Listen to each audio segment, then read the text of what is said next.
Hello friends, Alpa's કિચનમાં આપ સૌનું સ્વાગત છે। આજે હું તમારા માટે લઈને આવી છું હરાભરા કબાબ અને પુદીનાની ચટણી। તો ચાલો બનાવવાનું સ્ટાર્ટ કરીએ।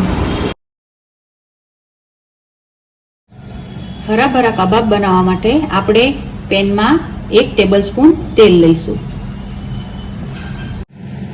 પછી તેમાં 1 ઇંચ આદુનો ટુકડો અને 3 લીલા મરચાં એડ કરીશું।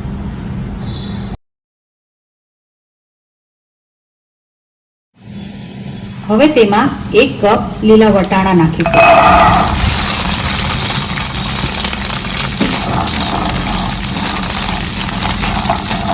વટાણાને આપણે એકદમ સોફ્ટ થાય ત્યાં સુધી ચડવા દઈશું।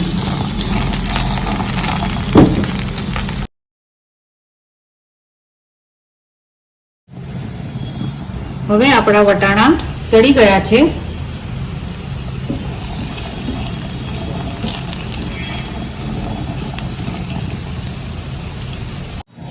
અહીંયા મેં 120 ગ્રામ પાલકની ભાજી લીધેલી છે, જેને મેં પહેલેથી સાફ કરી લીધી છે।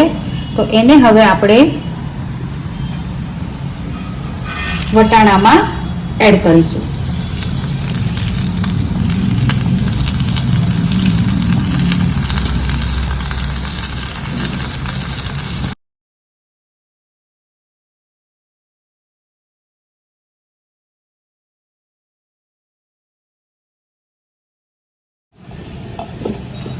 આ રીતે પાલકની ભાજી સોફ્ટ થઈ જાય ત્યાં સુધી ચડવા દેવાની છે।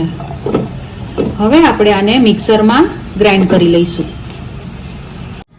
વટાણા અને ભાજીને ગ્રાઇન્ડ કરતા પહેલા હાફ કપ ધાણા એડ કરીશું। આ રીતે ઝીણી પેસ્ટ તૈયાર કરી લેવાની છે। અહીંયા મેં 3 મીડિયમ સાઇઝના બટાકા બાફી લીધા છે, જેને મેં આ રીતે મેશ કરી લીધા છે। હવે એને આપણે એક બાઉલમાં લઈ લઈશું।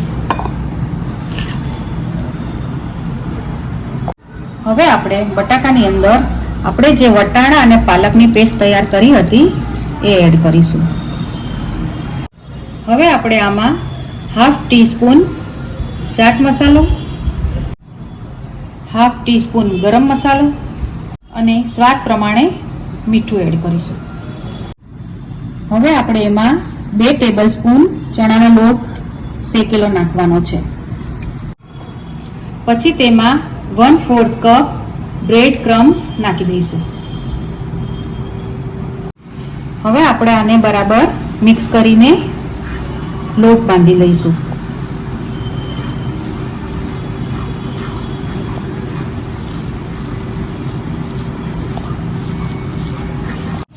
હવે આપણો લોટ તૈયાર છે। આ રીતનો લોટ તૈયાર કરવાનો છે।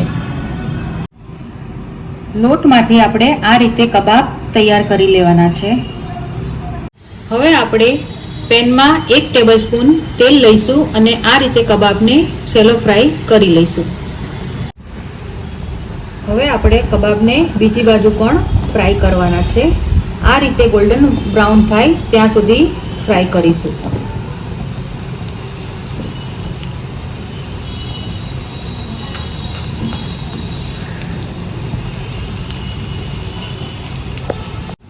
હવે આપણા કબાબ રેડી છે। હવે તેને એક પ્લેટમાં લઈ લઈશું।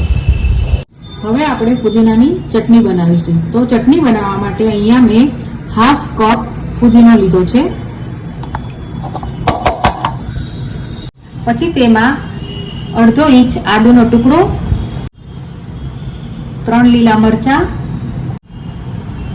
2 લસણની કળી, થોડા ધાણા, હાફ ટીસ્પૂન સુગર,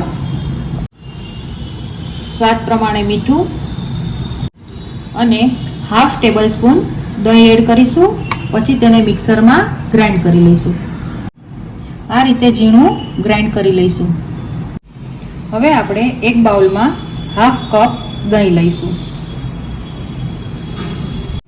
હવે આપણે તેમાં હાફ ટીસ્પૂન ધાણા જીરું પાવડર અને હાફ ટીસ્પૂન ચાટ મસાલો નાખીને મિક્સ કરી લઈશું।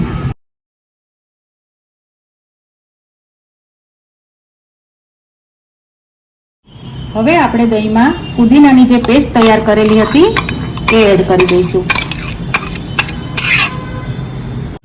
હવે આપણે એને બરાબર મિક્સ કરી લઈશું.